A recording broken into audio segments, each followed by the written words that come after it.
Hello students, today we are going to discuss the poem A Photograph, which is a part of your class 11 syllabus. It's the first poem in your textbook, Hornbill. I'm Sangeetaa Goel. I have been PGT English for several years and I hope I can make this poem very clear to you. So to introduce the poem, I want to ask you that suppose you look at a photograph of your childhood or your parents' childhood. What are the thoughts that come to your mind?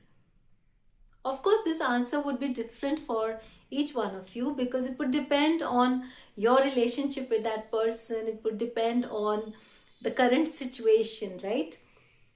Something similar happens here in the poem, and I'm going to give you a brief summary. The poet is looking at the photograph of her mother as a child. She is not alone. She is in the company of two of her girl cousins when the poet's mother was about 12 years and the other two cousins are even younger. And they have gone for a sea holiday. They're happy, they're innocent. And this kind of, this photograph was a very fond memory of the poet's mother.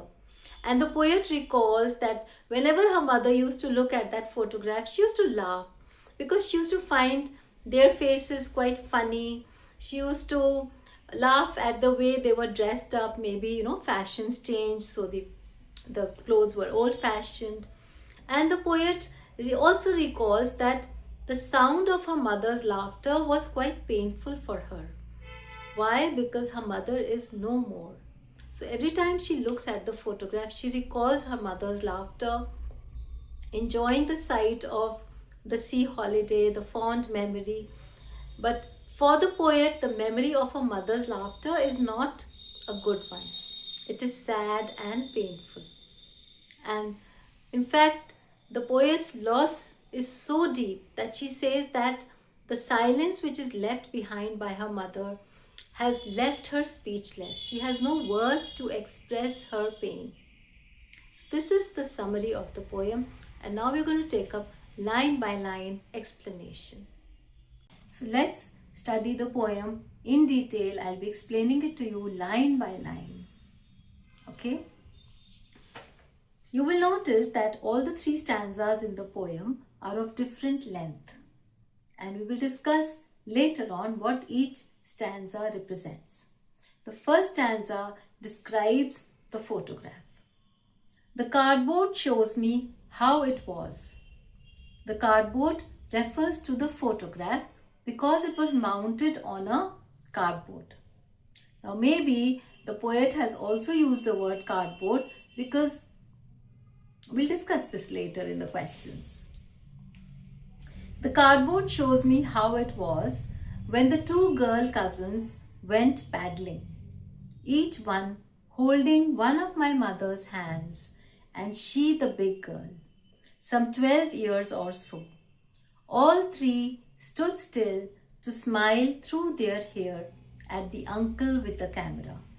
A sweet face, my mother's. That was before I was born.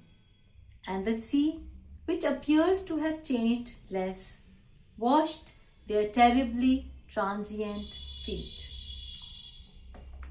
Now in this paragraph, you notice in this stanza that she has described the photograph.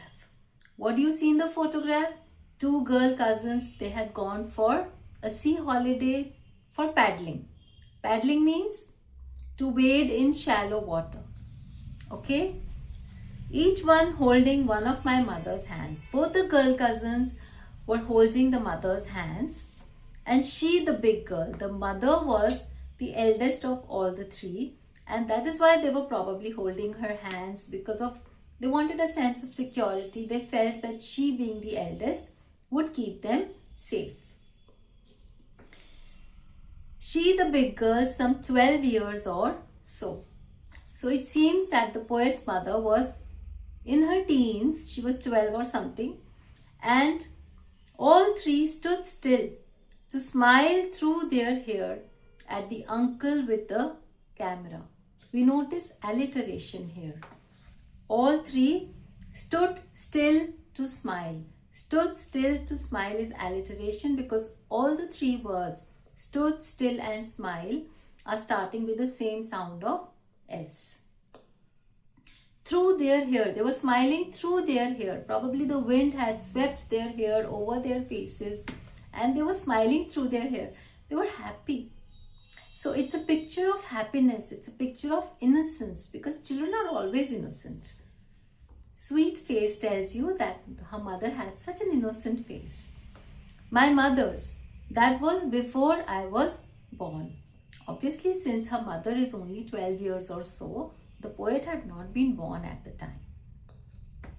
And the sea which appears to have changed less, washed their terribly transient feet.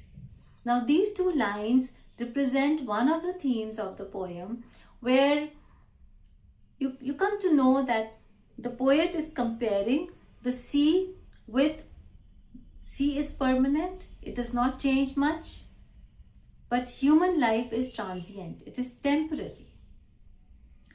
The sea which appears to have changed less, washed their terribly transient feet. Feet can refer to footprints because the waves washed away the footprints of the mother. It can also refer to the feet, which is a part of human body. Transient feet appears to be a transferred epithet. It's a poetic device, transferred epithet, where the adjective transient, transient means temporary, has been placed alongside feet. Feet is a part of a human body. But here, if you call it a transferred epithet, feet represents human body. So transient feet is transferred epithet, which is talking about the temporary nature of human life. And terribly transient is alliteration. Terribly means great. So the poet says that the sea appears to wash, it has not changed at all, and it washed their terribly transient feet. Why is she talking about transience in this stanza? We will come to know when we reach the second stanza. Some 20-30 years later, 20 or 30 years later, after the time when the photograph was clicked, she'd laugh at the snapshot. Who is she here? The mother, poet's mother. She would look at the snapshot when she was an adult. If she was 12 at the time of photograph, that means what is the time shown in the second stanza? 12 plus maybe 20 or 30. So she would be somewhere around 32 or 42. So she was in her youth or maybe even middle age.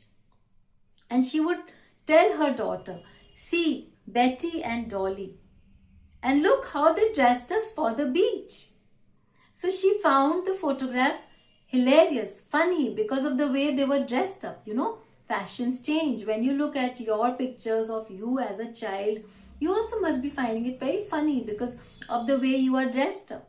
And we all change as we grow up. So as children, maybe she thought that they all looked very funny. So she found the photograph funny. The sea holiday was her past. The sea holiday was the mother's past. Mine is her laughter. The poet says that my past is her mother's laughter, which somewhere gives you an inkling that her mother is maybe no more, or maybe she is no more capable of laughter. And the next line tells you that the poet is actually experiencing a great sense of loss. Both rhyme. The word both refers to the sea holiday of her mother and the laughter of her mother.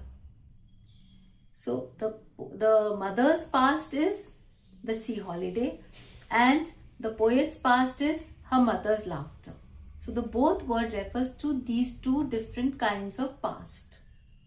Both wry. Wry means ironic, bitterly ironic.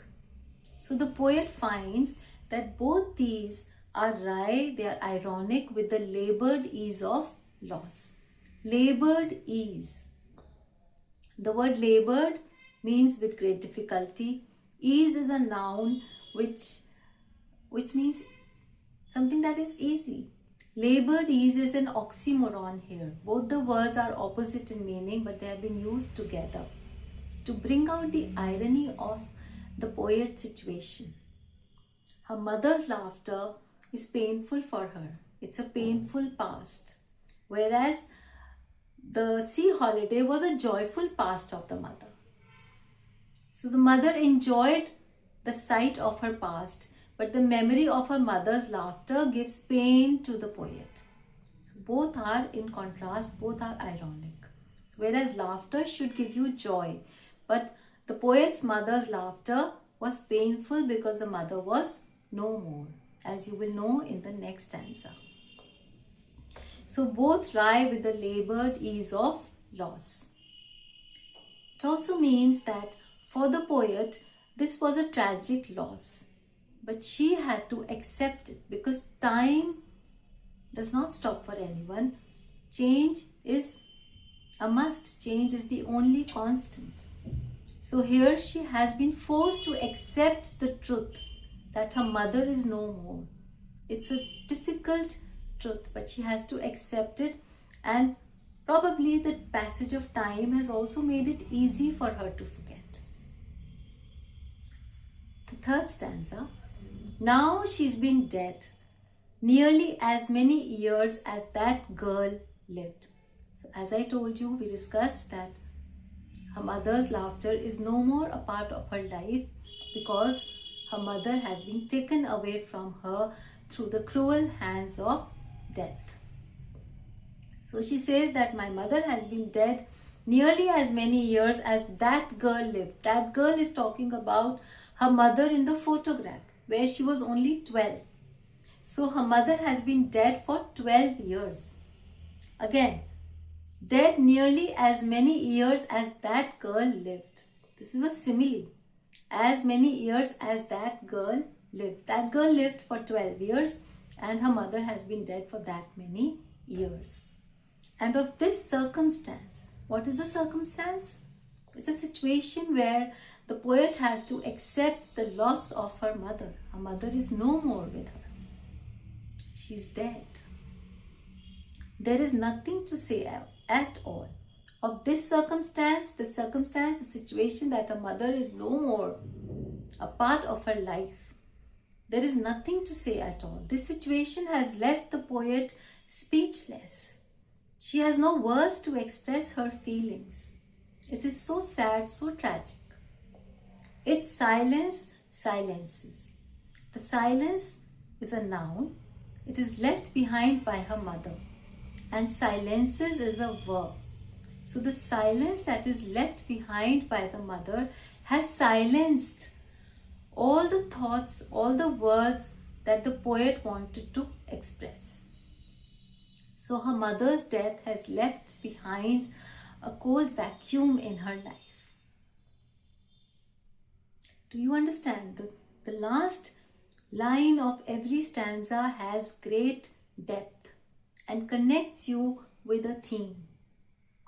So the first stanza, the last line, brings out the theme of the fact that human life is temporary.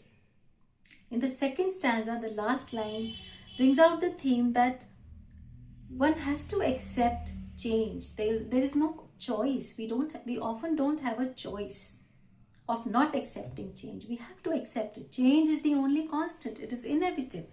It is bound to happen. And death is a part of life.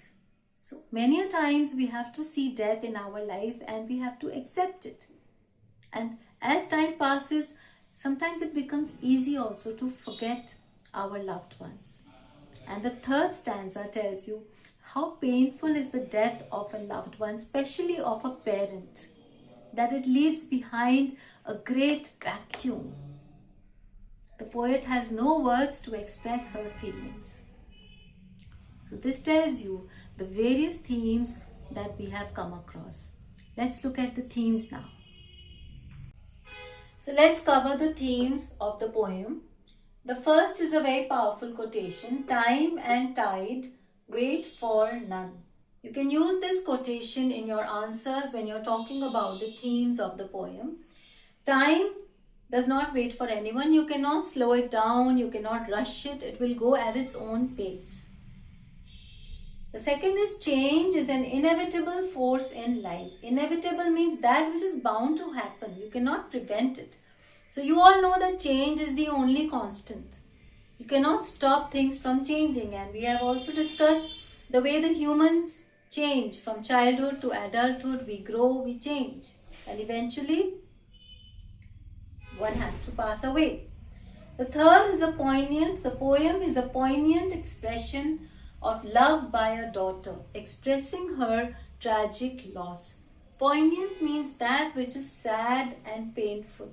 So the poem expresses the loss of a daughter. Her love for her mother we can feel through this poetry.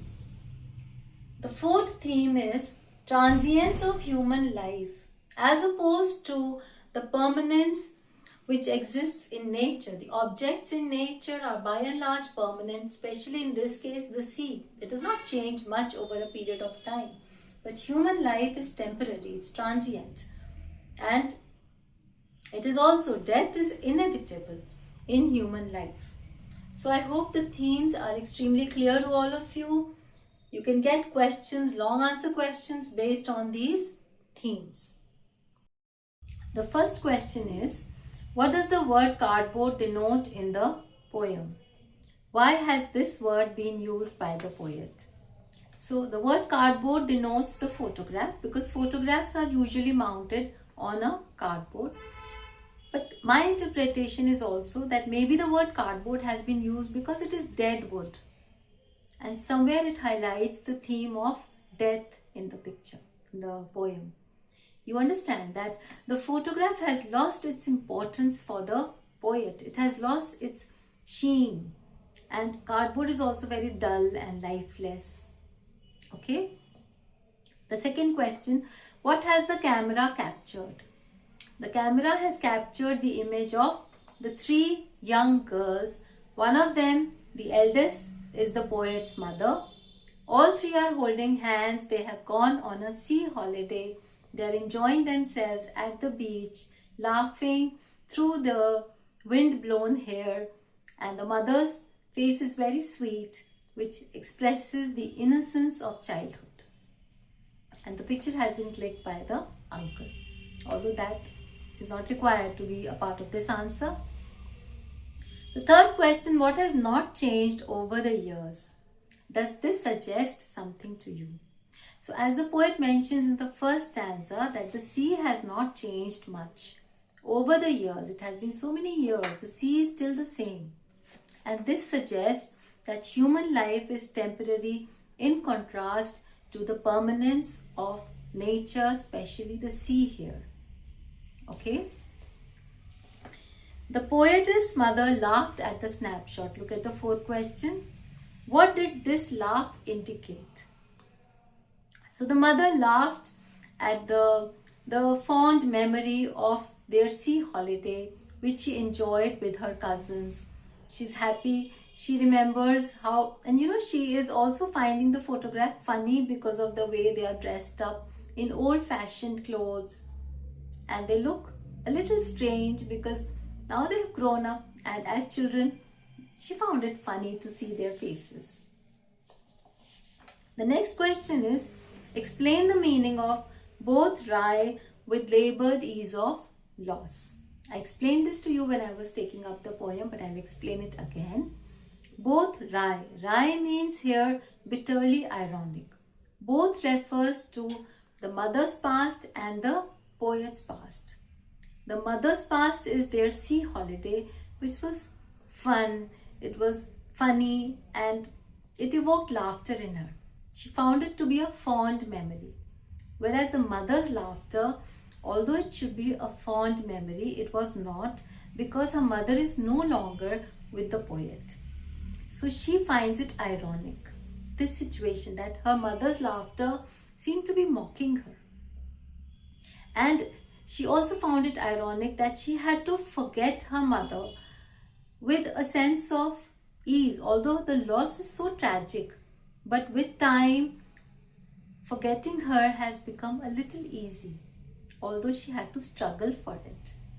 So she finds these two things ironic: mother's past and her own past, which is her mother's laughter. It does not give her pleasure, it gives her pain. The next question is, what does this circumstance refers to? This circumstance is the situation where the poet's mother is no longer a part of her life because she's no more. It's a sad circumstance. The three stanzas represent three different phases. What are they? As I discussed with you, the first stanza represents childhood, innocence, which is a part of childhood. The second stanza represents adulthood. 20-30 years after the photograph was clicked, her mother is maybe in 30s or 40s. And it is signifying the change that humans have to go through. They have to grow from child to adult. And the third stanza represents death. Death, which is an inevitable force. Whoever is born will die one day. That is the bitter truth that the poet is coming to terms with. Okay, so the three stanzas represent the three phases of human life: childhood, adulthood, and death. I hope the poem is very clear to all of you.